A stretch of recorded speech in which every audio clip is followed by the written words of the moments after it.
Hello. Hi. Welcome back to Blueboxd. This is the show where we log everything and anything from across the universe. I'm Rylie, and today I'm joined by John. Paul. Ringo. George. I'm not there. My name is Robin Jamie Green. I live on 58 Cardwell Lane. Oh, this is going to be a long episode, huh? My brother is framing me for financial and drug crimes. And this is Matt. And Why do you just have a photo of my forehead on your phone? And today we're talking about Series 15, Episode 2, Lux. I thought it was Season 2 of the new universe. It is, but that's stupid numbering. And Right. It makes me sad. But it is. It's technically Season 2. But Russell was also... He said it in an interview recently. He was just like, it could be Season 41 if you want. Like, if you're continuing the classic numbering. Because some people do that too. But, what do we think of Hooniverse? forgot Matt was there for a minute. He's not, that's imaginary Matt. We left real Matt at home. It's the midnight entity. Yeah. Something's behind me and it's just Matt. Okay. What do we think about Hooniverse? Yeah, before we talk about the episode, what do we actually think of Hooniverse and this new age of Doctor Who and Shooty? I mean, we've been quite open about how we feel about Shooty on this podcast, and I think great ass.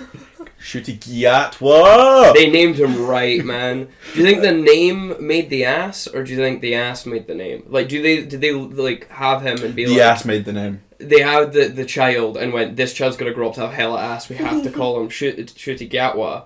Yeah. Right. Okay. Yeah, the ass made the name for sure. But in terms of like broader like Hooniverse, we still haven't seen anything, which I think is still interesting. Like they have it in front of every episode as this big tying. Look, we're Marvel, and we haven't seen anything. Yeah, there is that, like, it definitely implies more, right? Like, Hooniverse is like, we're going to be doing more than just the Doctor we're watching. Yeah. And they've got that backup David Tennant now for whenever they need him for the ratings. I don't think they can ever use him. He's got a whole ass TARDIS, a whole ass companion, and he's out doing whole ass adventures. Like, he is. Whole ass?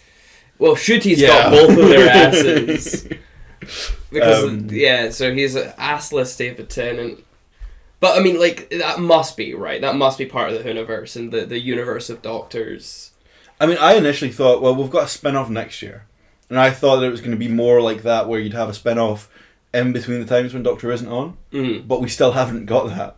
And it's baffling me why they're like, oh, we're insisting on this universe and we haven't seen anything of it, and I don't think we will. What would you want to see, right? Because we have Torchwood, we have the Sarah Jane, neither of which I've seen. But, like, what would you like to see from beyond the Doctor Who universe? Okay. I'd like to see a variety of shows like we used to have.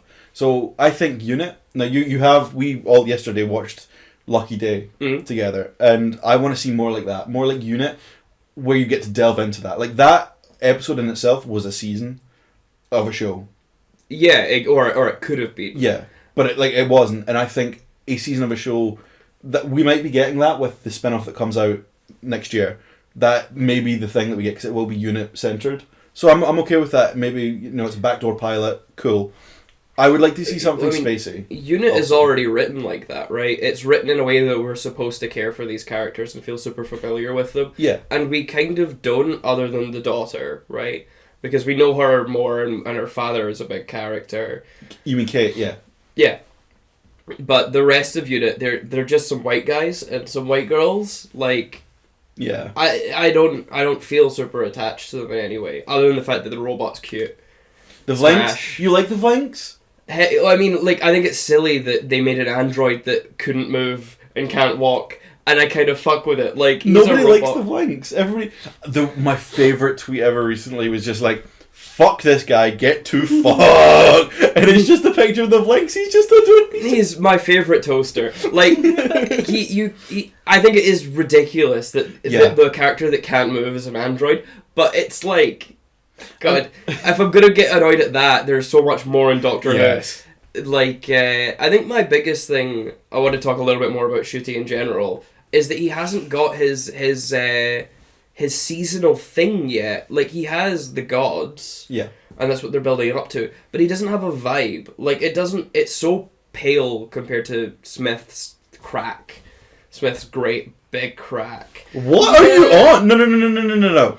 Yeah. Last season, absolutely. This season, the Earth has been destroyed. They're bouncing off of time. Well, it's not Earth, it's just 2025. Well, that's the future of Earth. Mm-hmm. So Earth has been destroyed or something, because you see all the cab and Paris and whatever else, and thank God.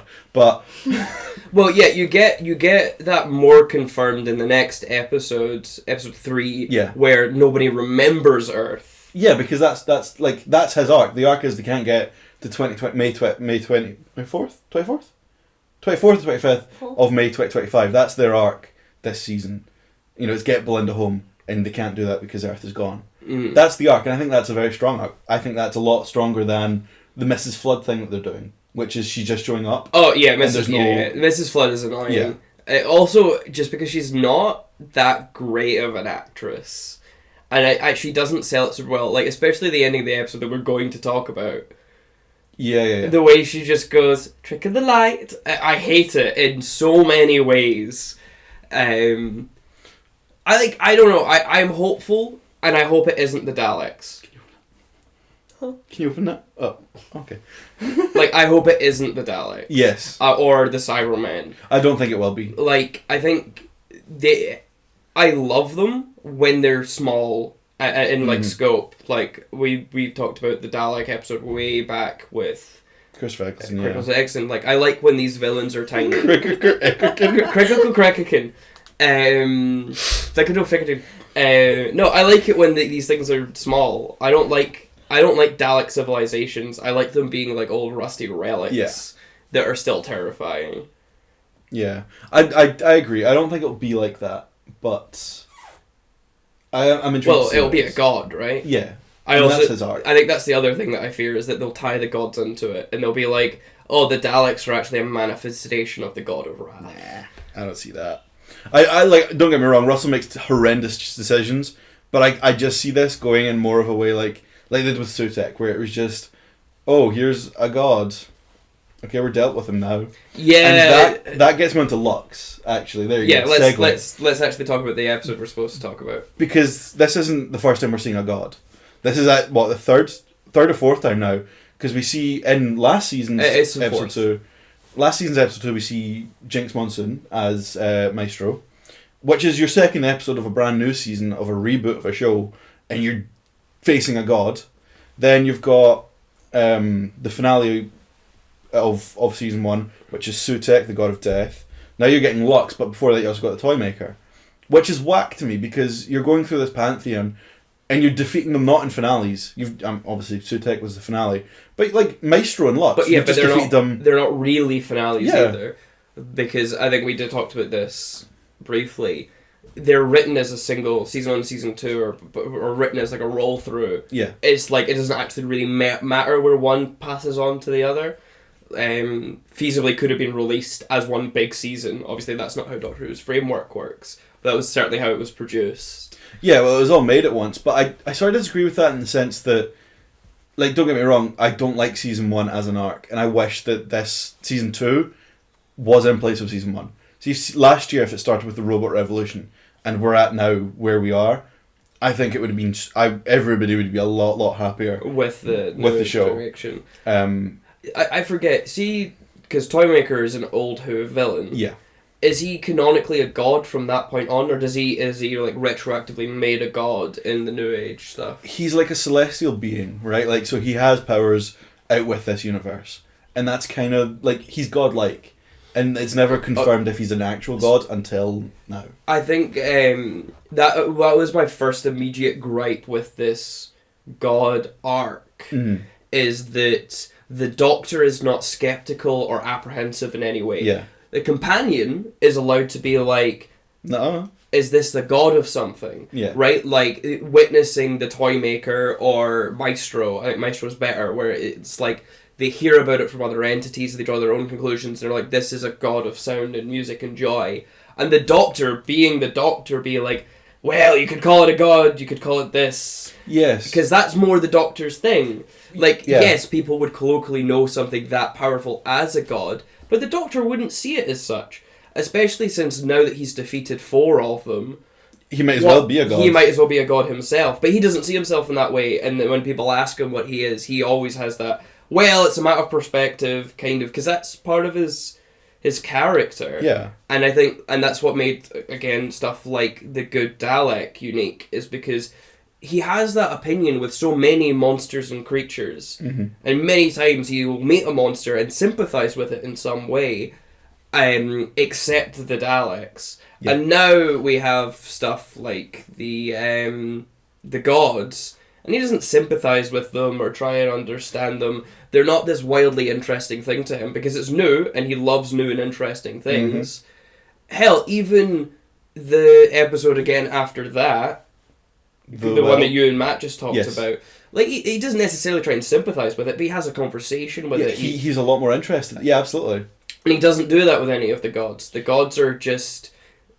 Well, most of them, he kind of just gives up. But well, that's the thing, because I was saying this, I don't know who I was saying it to, but all the gods this season are just sort of empty. Because there's no moment where the Doctor confronts them. I'll take it back to the Satan Pit and that 2-part in season 2, which he faces the devil or the beast or something that was. But it's not the devil. No, because they have that conversation. And the way that the Doctor acts there, he should be acting now with these gods. Instead, he shits himself in episode 2 of season 1 when he hears the giggle. And I love the way that they are running with the giggle. I think that's really fun. Mm-hmm. Especially with Mr. Ringading, who goes, "Don't make me laugh." And then it's like... Yeah, that was kind of good. Thank you. And it's the giggle. Thank you. Can see for this, can we crop Matt out, and then when Matt says something every 20 minutes, crop him back in and then crop him out again? But... yeah, like, you're absolutely right, because in that episode, he treats this devil as... what are you? Like, you aren't just this devil. There's something more to you. And you're before time, absolutely. You may as well be a god, but I don't accept that. I don't believe that. And he questions it, and he fights against... he's terrified, but he's still the Doctor. He's not like even like a unique Doctor Who thing, in the sense of, like, magic is a science we don't know from... I can't even fucking remember. That's the thing. The Carinates, yes. Yes, thank you. All of that shit. Mm-hmm. It's like that style of writing where... In an ideal world, other people who aren't the Doctor would view it as a god or worship it. But and we get that with other things, like the TARDIS is talked about like a god amongst certain like cultures and people, and even the Doctor is like worshipped as a god by the Ood. Yep. But he isn't, and we know that he isn't. I want to talk about what I like about this episode before we finish shitting on it. we haven't even started.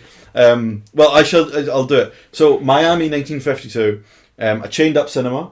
You have missing people from that cinema, and a whole animated adventure.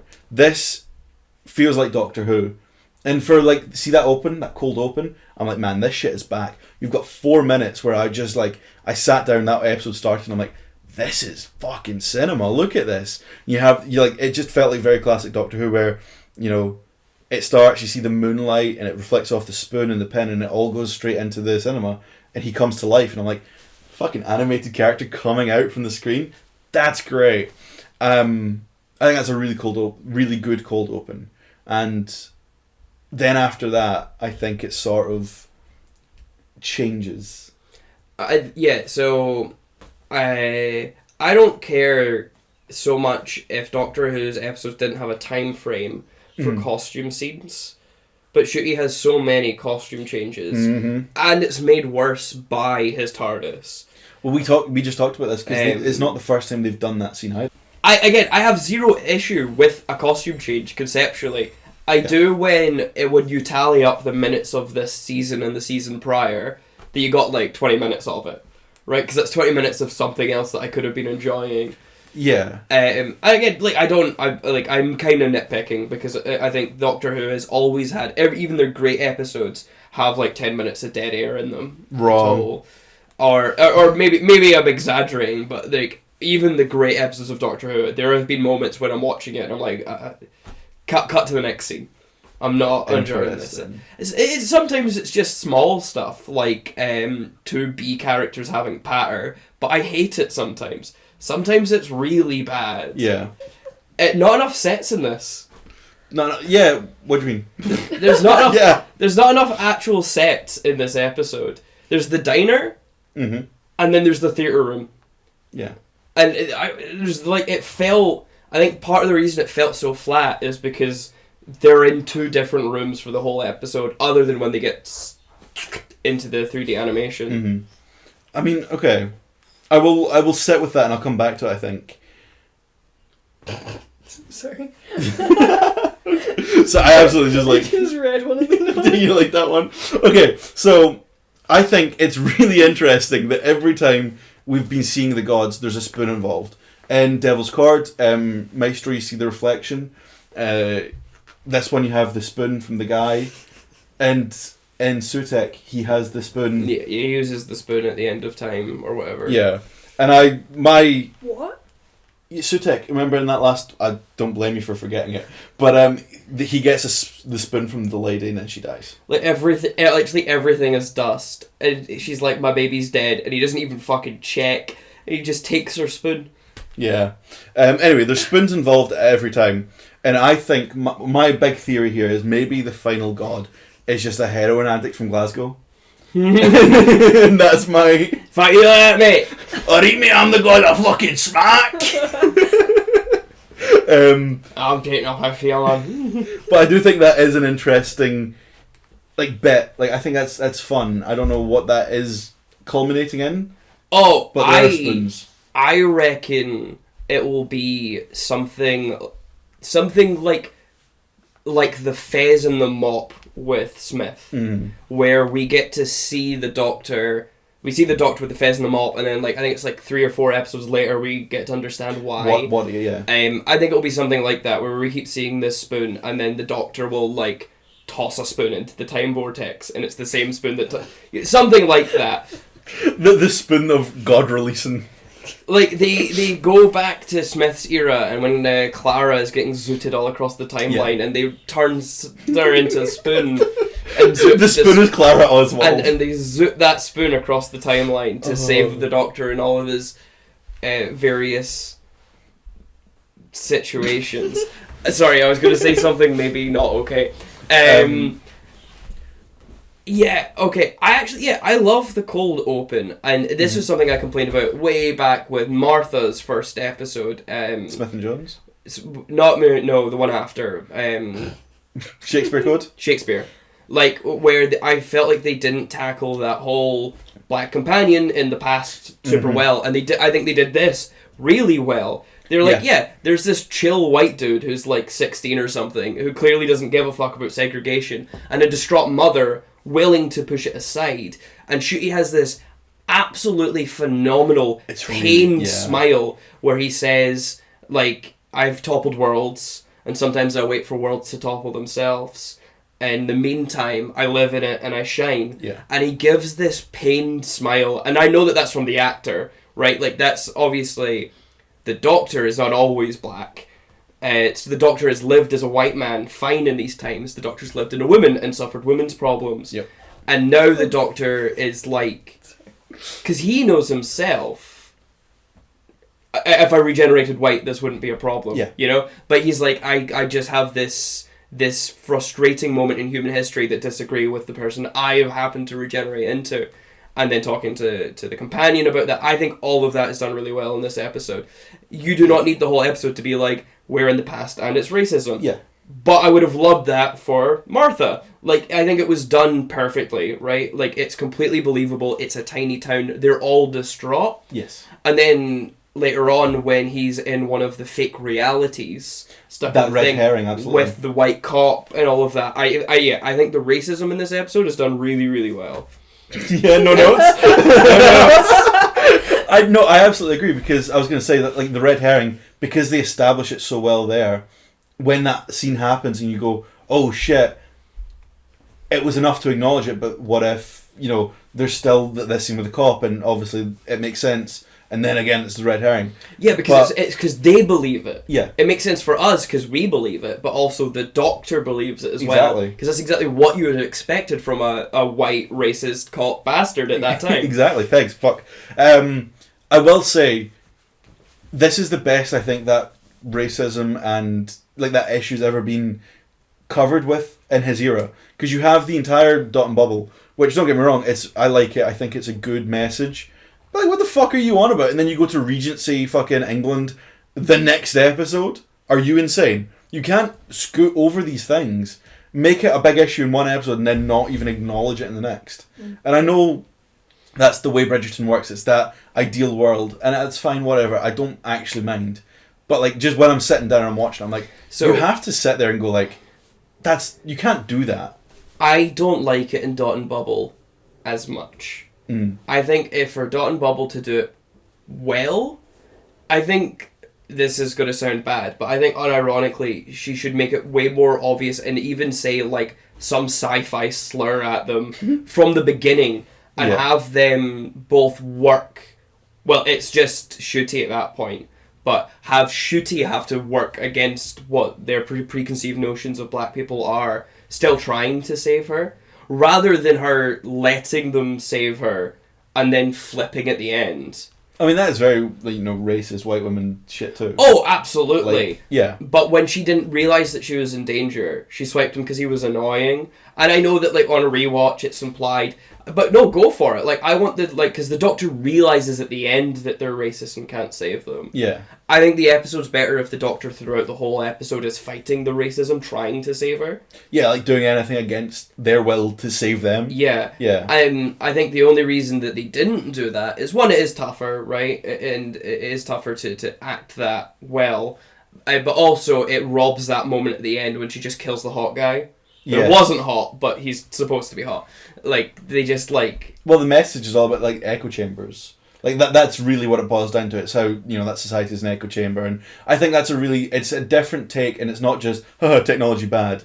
It's, there's a take in there that is more than just technology bad, racism. Yeah, it's way more than that. Which I like. I mean, I have issues with Dot and Bubble, but that's not the episode we're talking about. No.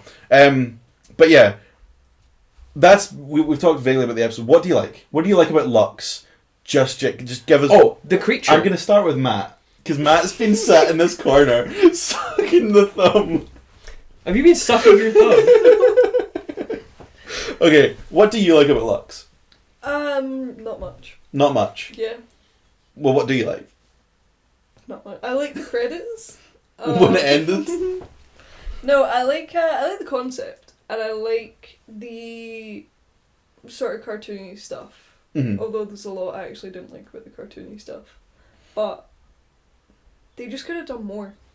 Yeah, I mean, okay, we've all seen the episode. Yeah. The part of this episode that bummed me the fuck out is that fan scene. Yeah. Look at us right now.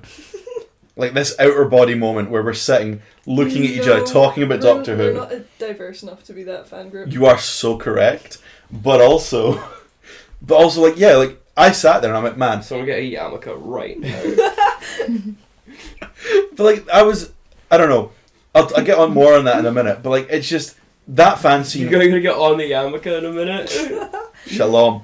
It really took me out because I sat there and I was like, that's me. That makes me feel bad. And then it also just slows the story down. Mm. You spend near enough 10 minutes or something with this fan scene for whatever reason. And again, I'm saying it. I hear the words and I'm like, man, they're making fun of me, but I'm me and I'm doing it right now. I'm doing the thing that they're making. Fuck, it's a loop. And then, see what you say they could do more. You have that 10 minutes instead of that shitty, boring fan scene. And to be honest with you, that doesn't go far enough either. So it just sits there as cartoons. What are our thoughts on the sign falling down and it saying Harbinger? That one didn't even make sense. And then Shooty being inside the building, looking roughly in the direction of the door, going Harbinger. That one didn't even make fucking sense. Who was the Harbinger? Rock Hudson? What? No, the Harbinger is... That's the movie. The Harbinger is supposed to be the theatre, I think. It's bullshit. I don't like it. That's so stupid. So no, we're talking about what we do like. We're talking about what we do like. Happy thoughts.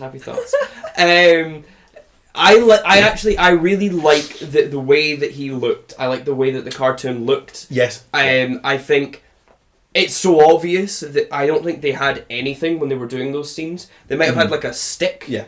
That they were like, look at this. This will be what we're gonna like put in. But it was obvious that they didn't have a thing for it.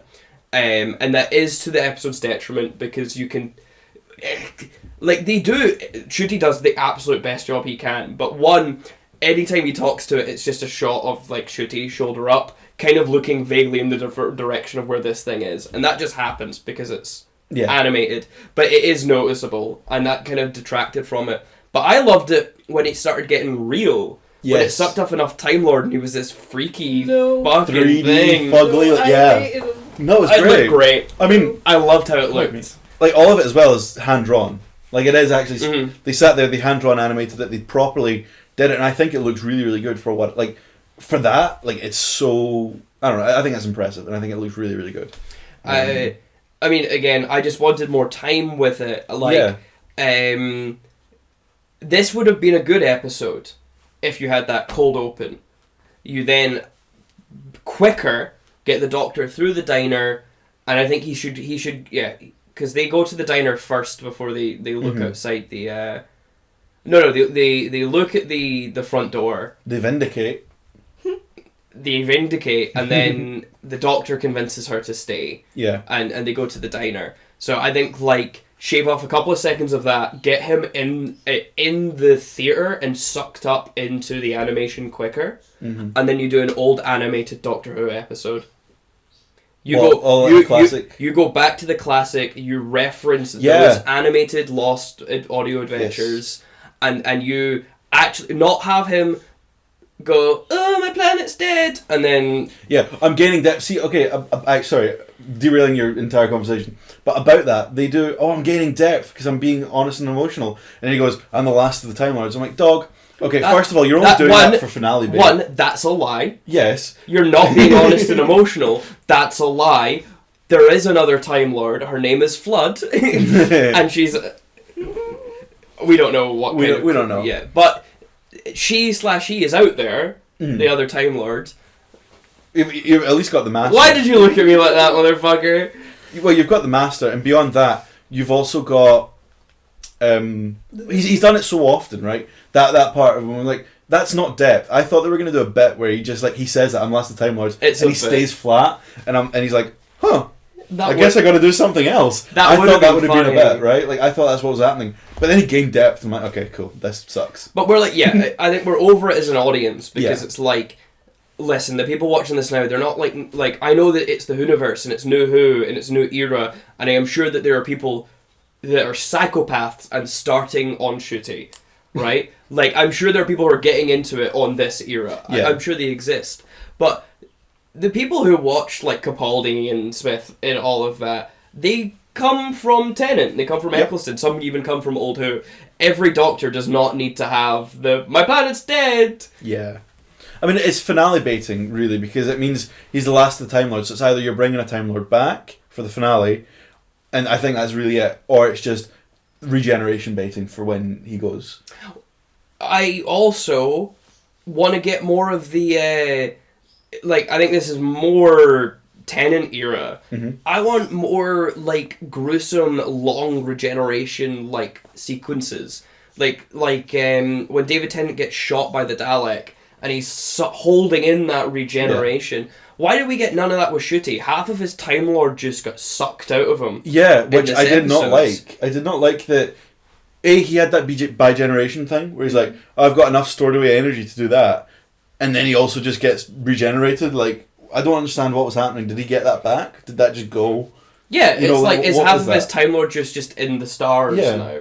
Also, I don't. I know that you probably don't like it. I don't mind how they defeated him. Okay, I don't mind it either, actually. I think it's a nice subversion. I like him just kind of getting big and fading. I don't like that they made him real to then make him a cartoon and fade him again. Have the big real guy, and then rather than just dropping the what's it called? His transparency until he disappears. I don't know, make it a stretchy stringy, make it like almost gruesome effect. I would have loved to see him like splurge across the stars. I don't know if that was necessarily, like, to me, it came across as like he's obviously. I don't think he was ever a villain, right? Like he never came across to me as a threat so much as he was just exploring. And like obviously he trapped these people in the film, and that is not good. And you can maybe see that's not cool. That's not great. But like on the same hand, he trapped them on the film so that he could get out. And I don't necessarily because he didn't want to get out. The Doctor very explicitly says, "Why do you think he never left?" Because he knew. He knew the sun would. All of that light would kill him. But I don't ever see him as like a villain as such. I think he's just. I don't know, having fun. Yeah, like, and I wish the Doctor agreed with us. Yeah. Like, I wish the Doctor did what the Doctor usually does, and he gets super fascinated by this entity. Alright, what do we think of the meta-realities that he gets into? Thumped into. What do you think? I would have liked to see, like, a chase scene throughout different types of... Like animation? Yeah, animation or even live action. Mm-hmm. Rocking up on some random cowboy film or whatever, rather than... You just want to see cowboys. Yeah, let me tell you. Rather than just, these are my fans, this is a racist police officer. Yeah, okay. I don't mind the racist police officer bit so much. The fans, I will say, it did... We've done enough misogyny today, we can't do racism as well. Who did I misogyny today? No, that was me. Yeah. Oh, okay. But I don't like that scene, and I think it slows that what is realistically quite a fun episode down into something that makes me go, oh, I don't want to watch this actually ever again. And that's a shame, because you have so much potential. And listen, we're doing cartoons. I like your idea of going through old animated Doctor Who's and Mr. Ring-a-Ding learning through that animation. But my biggest gripe with it was that Mr. Ring-a-Ding's plan was, I think, for him to always escape. Because it's not until he escapes and he gets filmed to the wall that he gets the regeneration and gets to suck the Time Lord juice. I think a significantly better story is that he captures the Doctor, and you have a little bit of like an Amy's Choice style episode where maybe their perspective reality is skewed and they don't realise that they're 2D and in an adventure, and we watch them have this like conjured adventure by the god of them in 2D, only for the Doctor to go, I have memories of being 3D, you know, and maybe like that's we've already had the memory of the TARDIS. He finds the TARDIS in this comic book adventure, but of course, what's the comic book of a time machine? It's still just a normal time machine kind of thing. Yes, you're doing the bit again. Yeah. But he could like try and realize that he's real, and realize that the longer that they spend in this fictional comic book adventure that we're watching, the flatter they get. The flatter they get, and the more the boy becomes real. Mm-hmm. And then, you know, you can have the comic Doctor. This is now complete fancasting. You have the comic Doctor come out like he does in the cold open to a real comic boy who's got like the Time Lord juice or something like that. That would be like, if somebody asked me, how would you? Yeah. But on the surface, all I would want from that is, rather than him pulling the shutters up and meeting the people on the couch and all the shit like that, is to just have like a comic adventure. I don't care how it actually goes, but like hell, you could even rip. Well, the thing is, it's not like those beat for beat one of the Lost Adventures that were animated. Yeah. And just do it with Ncuti. Well, that's the thing. Like, there is when people say like, "Oh, I want more," it's kind of hard to go like, "Well, what did you want?" And it's like, I wanted an animated character to come out into real life, but I also wanted the Doctor and Belinda to be in the animation and do that, and we almost got it, but they don't do anything when they're animated, and that's the problem. Like, and they stop being animated incredibly quickly. Yeah. Because it's too expensive. But also, you said it, like Mr. Ring-a-Ding to me isn't a god. I think that's so silly, and I think it would have been so much better if he was just a film character that became real, as opposed to being a part of this godhood that is like, what the God of Light? Okay, cool. I mean, the Doctor Who do this really well. Like a kid who happened to be a super imaginative died on top of a perception filter, right? Like, these are things all believable within the Doctor Who world, where it could have been so many things, this rogue intelligent AI was learning off of what media it could find, and it landed in a theatre, and now it's... Yeah. You know, I mean, a good example of that is the Siren in the Pirates. It was a medic robot. That became... Yeah. Yeah, and I mean... For me, sometimes I want Doctor Who's monsters just to be monsters. Well, yeah. And sometimes I want them explained. And it's almost beat for beat the opposite every single time. Yeah. Like when they explain what the monster is, like the Minotaur in the... Yeah. I wanted that just to be... I don't need that to be a prison. I'm so happy for that to just be a Minotaur. And then the opposite with this, where I'm like... I kind of wanted it to be something more than just, it's the god of light. Yeah. Because that's also, like, when you call a thing a god of light, that implies that it's the light of the universe, or, like, a light from a really long time ago. And it's like, it looks like he got born maybe a month before the Doctor showed up. Because isn't that the thing? It's like, they've been dead, like, a couple of weeks. Yeah. Well, that, as you say that, I mean, that's the end, though. He becomes the light of the universe. Or a light in the universe, because I don't think it's... You heard it here first. The Light of the Universe started in 1958. But I don't think it's a... Two. It was 1952. I don't think it's a particularly beautiful scene, because people have been like, oh my god, I'm brought a tear tonight. I'm like, grow up. But I do think that it was a nice, genuine scene, the way that they ended it, in terms of... Because I never found him as a threat. And I think the fact that he was just like, oh, I see the light. I see actual, genuine light, and I become part of it, was actually really, really nice, and the only way that they've satisfyingly dealt with a god so far. Yeah, I'm so fine with the ending of that. I think that was really nice, but also he didn't need to be a god. You could have done that without him being a god. Yeah, and the fucking Harbinger sign outside the front of the... And also, this is one of the things that annoys me as well, they did not need to bring those people back. It makes no sense for them to come back. Well, I mean, like, that was kind of the whole... Let them die. No one but for, them here. Like... They like, it's not, they just magically come back out of the film, and I know that they went into the film magically as well. Yeah. But sometimes, now I'm not necessarily just talking about this episode, but I'm talking about how they do it consistently. Sometimes, and they know it because of the next episode, it's okay for these people to die and be gone from the story. Yeah. And that's what makes that horror episode next so good, is we know that half that crew are dead. Yeah. Like... That's kind of, and, you know, like, dealing with Sutek and just having everyone undust. Yeah. I think it's okay for the Doctor Who to fail partly, or to succeed from the point that he comes in at. Yeah, right? Like, they're already gone, but he makes sure that Mr. Ring-a-Ding is stopped. Like, there's rules of Doctor Who now, which are basically, if they have died before the Doctor shows up, they'll be alive at the end of the episode. If they die during the Doctor being there, they're dead for the story. And it's like, it's done so consistently now. Yeah. It's like, it is really frustrating. Because it's not like we care for these people either. I liked Belinda because it's really fun. Right at the start, actually, just after the cold open, they're in the TARDIS and you have a lovely scene with them in the TARDIS again, which is what last season was missing with Ruby. But she appeals to the Doctor using, like, abuse survivor techniques. She goes and she tells the Doctor all about her family and her father and how she wants to get back to them.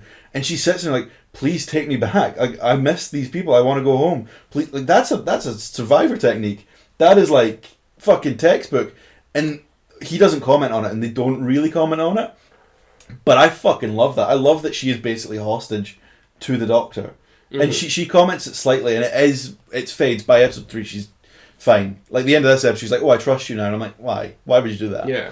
But no, to me, that's really, really interesting. The fact that she's just like, take me home. He can't do it. And he's a bad... I don't think the Doctor's a great guy. No, he's a terrible person. And like, that's what I was supposed to show you. Sorry. The video, remember saying about the one, someone edited Doctor to look like a horror? Yes, yeah. I'll pull it up after. Like, he especially when you're talking, like, his thrill of adventure and his, like, gaudy moments. Mm-hmm. You know, trying to alter history in Waters on Mars and stuff like that. But yeah, even on a base level, if he wasn't this universe-altering, world-altering, time-altering person, he does kidnap incredibly young, often socially vulnerable women, shows them the world, and within a season and a half gets bored of them and swaps them out with someone else. And yeah, I mean, it's he's always surprised as well, because he's like a first boyfriend for a lot of these girls as well. Not always, but like a first proper love interest, and he is compassionate, but only in the way like a one night stand hugs you afterwards, but then still wakes up in the morning and disappears. Like, that is the Doctor. That is the Doctor. Yeah. He cares so long as it's exciting.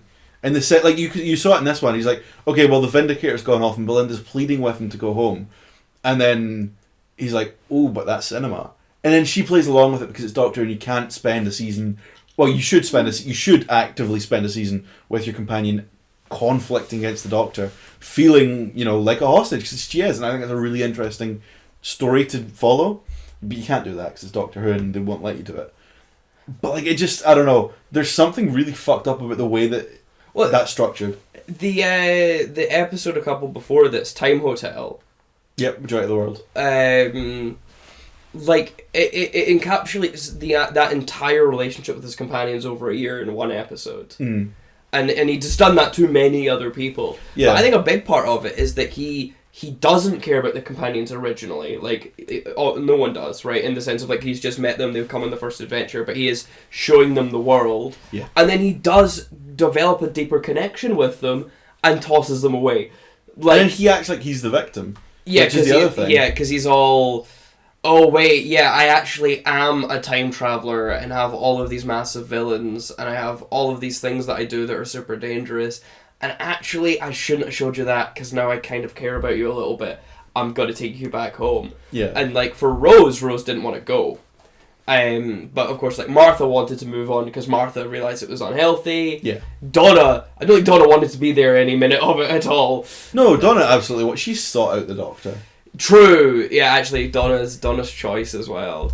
She actively sought him out, wanted him, and then she really didn't want to go because Donna obviously was the only good companion. Yeah, but that's the conflict. She fought against, like, I don't know, you mentioned it as well. Like, you really like Donna for that conflict as opposed to. I said that. Yeah. When? In one of the other episodes. Sure. Because we were talking about it. Like, look at Ruby and Belinda. There's an immediate upcharge because Ruby just was like a best friend to him immediately, and then she got really hurt by the Doctor because he just left for no reason, which is the same with Anita. Like, he just leaves and he can go back whenever. The fucking the whole episode where Ruby grows old dreaming of the Doctor. So yeah, I want an explanation on what the fuck was going on with that, by the way. Like, how does she go back in time as an old person and go real. Anyway, I have issues with that episode. Not that it's a bad episode, but like it needs a Rogue One treatment. I need a mini episode to tell me why the fuck everything happened in there. Yeah. No, yeah, it's just. Now that I'm thinking about Donna, like, I just like this episode would have been better if it was Donna. I put Donna in a cartoon. No. She'd be like, "Get me out of this fucking cartoon, spaceman! I don't want to be in this fucking cartoon!" Like. Oh, Doctor Who would be... Bring Donna back. I don't care what Doctor it is. I need Donna. Donna with everyone, to be frank with you. Like, I am Frank. Hi, Frank. Like, I mean, this is, like, my dream. I want to go back in time, TARDIS style. And I want them... TARDIS style? And I want the them... move just dropped. I want Amy's choice to just be Donna. I want Donna in the two dreams. And I want Donna to be like... I have this kid, and then also I have this life with the Doctor in the space station. Like, it should have been Donna, not Amy, because Amy sucks. What are we talking about? That's a really hot take, and I think you mentioned nearly 4 other seasons as opposed to this one episode. I've talked plenty about this episode as well. Okay, I suppose... I thought you were going to say I've talked enough about this, let's move on. I think... I don't know, it covers most of the stuff that I'm really... Sorry. Someone else is talking, I'm allergic. I think... I don't know, they basically just defeat him. Old film stock burns, that was the whole thing. They burn the film stock, the thing blows up, and he gets, The Inglourious Bastarded it. Yeah, and bastarded it. But, like, other than that, like, I don't know, I think the story is fine. It just... There's 10 minutes where they meet the fans, and I've said all I want to say. But I suppose you... aren't like me and Matt. Me and Matt are like grown up with Doctor Who. Don't drag me into your stereotypes. You dragged me into this. But like you're new to Doctor Who in the sense that you haven't been with it for a long time. Mm-hmm. So like, what did you think of that scene when you saw it? Like not as a fan. Crazy waste of the fourth wall break. Yeah. Like if you're gonna do that, make it a villain, right? Like have that moment where you have that meta reality where there is this other entity that sits in front of a TV and watches Doctor Who, because that's basically what they boiled it down to. Yep. Was like maybe in this mystical timey-wimey thing, but they're real because they don't disappear at the end. Yep. They are, and they're also not us, right? Like there's that moment where the Doctor's like, am I not real? Am I part of a show? And then it's flipped and they're like, no, we're not real. You are real though. Which is such a it was as if they did it immediately, like while recording it. We're like, whoa, wait, we can't do this. Yeah. But I'm actually fine with that conceptually. Make it a villain. Make it a villain of media or time or whatever. Make it a villain of something who like an evil security guard watches the Doctor the way we watch the show. Yeah. Right. That's okay. This is really interesting. So a theory that's going about right now. There's three of the fans. Mm-hmm. And it's a classic story called The Great Show in the Galaxy, where there are the gods of Ragnarok who sit and they need to be entertained. So there's this big outer space circus, and they just watch it. They kidnap people and get them in. And they also made fun of Doctor Who fans from the 80s in that episode too, which is odd. Mm. But the gods of Ragnarok, that's a big theory because there's three of them. They want to be entertained. They're watching the Doctor's adventures, and if that comes back later on, in the finale or whatever. The reality war, maybe a reality TV show, and it's Doctor Who. Okay, you know what? I could sit there and be like, I don't like that. I don't like that they're acknowledging that it's a show. I think it would just be fun to be Doctor Who. If you do that, then fair. Yeah, I like, rather than acknowledging it as a show, I would look at it as like, that's how this villain watches the Doctor. Mm. And I mean, I don't like when they do it during the episode, but after the end credits, when they pan away from the TV and they're on the couch, I was fine with that. Would have been sick if they panned away from the TV and it was a villain of some kind on the couch. If they were the actual, and obviously more villain-esque. Yeah. Because, I mean, you could retroactively write an episode where they are the villains, but I still don't think that stops them just being dorks in that episode. Well, that's the thing, because I sat there and I had such a bad taste in my mouth, because unfortunately, I mean, if you're watching a video of us, look at us. There's three of us sitting on a couch talking about Doctor Who. There's four of us, thank you very much.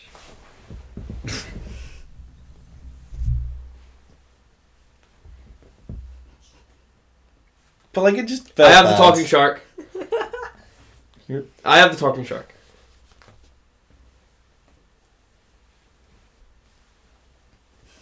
Thanks. I guess I have a shark now. What the? Why would you derail me in such the heat of the moment? Because it's funny. Fair enough. I'm good. Okay.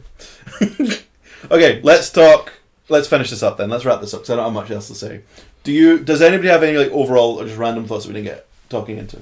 I feel like it was just a wasted concept. The concept was there and it was good, but they could have done a lot more with it. Mm-hmm. And I've said this before, but I'm tired. Fair. Tired of the Harbingers, man. Yeah. No, I'm not finished. I just think I would have liked to see a cut through different film styles, and a little bit more of that being inside the film. Yeah. And less fans, because it was a waste of guff. Yeah, I didn't like it. Fair. Yeah. That's fair. What if the Harbingers were the cameras? Are the cameras? Are the sharks we made along the way? I thought that too, but I didn't want to say it out loud. I completely agree with Matt. I think this episode isn't actually as bad as episodes like Space Babies. Oh yeah. But how far can you take a concept like Space Babies, right? I think honestly that is, if you held a gun to my head and was like, you're writing an episode about babies in space, that's probably the best I could have done as well, right? But really? No, I could have done that. But it's fine, Yeah. But with this, it's like you have this interesting time period, because the Doctor and the Companion are black, or non-white, you have this interesting concept of a haunted cinema. Mm-hmm. You have the history of Doctor Who having animated adventures. You could call back to his animated regeneration, you know? Hell, you could make the animations canon and be like, yeah, he was actually animated for... Like, you know, there's... Yeah. As Matt said, so much potential with all of these concepts. And then again, with the fourth wall break, you could have had a fourth wall breaking villain, and instead you wasted basically your one proper shot of a fourth wall break, because any fourth wall break after this will be tainted by it. Yeah. You wasted it on Three Dorks on a Couch. Yeah. And you're wasting your time with Three Dorks on a Couch here on Blueboxd TV.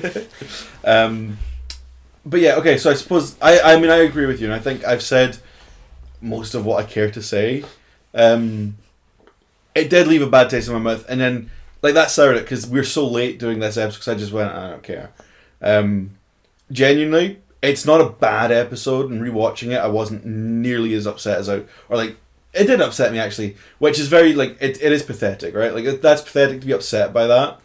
And I realised, like, why would you make don't bite the hand that fingers you. Why would you make fun of the... Why would you make fun of the fans that are watching the show and the only ones that are watching it? Sorry. Well, it will taste good. What if it tastes good? I hope Don't say that while touching the shark. I didn't have the talking shark at hand, so I spoke out of turn. Spoke out of turn, anyway. Like, why would you insult the fans that are watching it and the only ones that are realistically watching it? I don't know. And it wasn't even that insulting. It was just, I think, poor casting. Because, like, you look at these dorks wearing, like, scarves and shit. Like, normal people don't do that. They weren't snotty enough. They weren't spotty enough. Not enough anoraks. But no, like, to me, that's the taste. They did not need to be humans. Doctor Who is a multi-universal fucking world. Get me more aliens in my fucking Doctor Who. Right, I'm tired of this. I am tired of humans in Doctor Who. Like, why does UNIT have a robot, right, and not one alien person? Like, they got this right with... They're too busy hiring children. they got it right with Smith. Smith's, like, crew had an alien, and then they had the lizard people from Earth. Like, we've established all of these, like, creatures and gabagles and non-humans. They had a lesbian. They did. Yeah, the best aliens. But, yeah, to me, I think genuinely, Lux was fine. I give it like a 6. I really was not a big fan of it. And the way that it left, it put me off Doctor Who for a little minute just because I was like, oh, I don't really care right now. Also, Big Blue Beam. Yes. Yeah. Not so bad. It was not so bad. Yeah. For those who don't know, Big Blue Beam, Marvel, they make beams that are big and blue. And when you watch those scenes, you're like, what is everyone else doing? What are governments in the world doing while this laser beam shoots off into space? Moon Knight, changing time, right? It had a big blue beam. They're like, what are people doing with this giant animated man growing up into the stars in space? Yeah, they just watched it and they're like, that's cool. Why was it not on the news? Like, why do people not talk about it? Big blue beam people, they're sheeple, they're keeping you asleep. Who has this? Yeah, exactly. Right, so... Little do you know, I have my own talking shark. I wish I had a shark to fill in my pocket there. But yeah, give us an overall rating then of Lux. I'm going to have to rate it a 5. Very, very. Okay. And Matt? I think a 5. It was just mid. Yeah. I don't think I'll ever think about it again, to be honest. That is very fair. And Space Babies is a 5.5. For real. This is worse than Space Babies. Yep. Not on an actual enjoyment level, no. Okay. But if I'm rating it on of like, what is this episode trying to achieve? Does this forward Doctor Who? Like, what was the potentials and the potential loss? Mm-hmm. I think I have to rate this lower because it had the potential to be a way better episode than Space Babies ever could have been. Oh, absolutely, yeah. So I have to rate it lower on that. Okay. I think that's very fair, actually.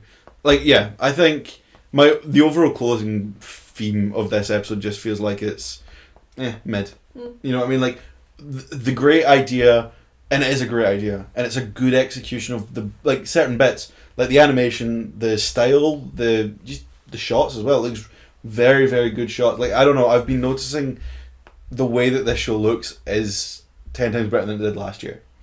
And it's weird because it's shot at the same time, but it feels better. It feels more. It still doesn't look as good as, like, Tenant era. No. We just said that, actually, because there's a flashback in the well. There's a flashback in the well, and it's grainy as fuck. Yeah. But it still looks better than this. Yeah, because, like, Tenants, it was not about graphic fidelity or, like, the particular colour grading or how good the cameras were. It was just, like, art direction and prop design that made... Because it's now truly timeless. Because it's like, yeah, we made gunky space stations that looked gunky and spacey and stationary. Hell yeah. Stationary. Yeah, lots of pencils. Stationary.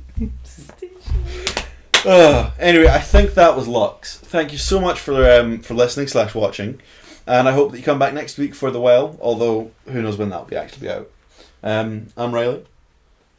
Okay. Nice to meet you. Zach Azuba. Pogo's Benton. See you next time.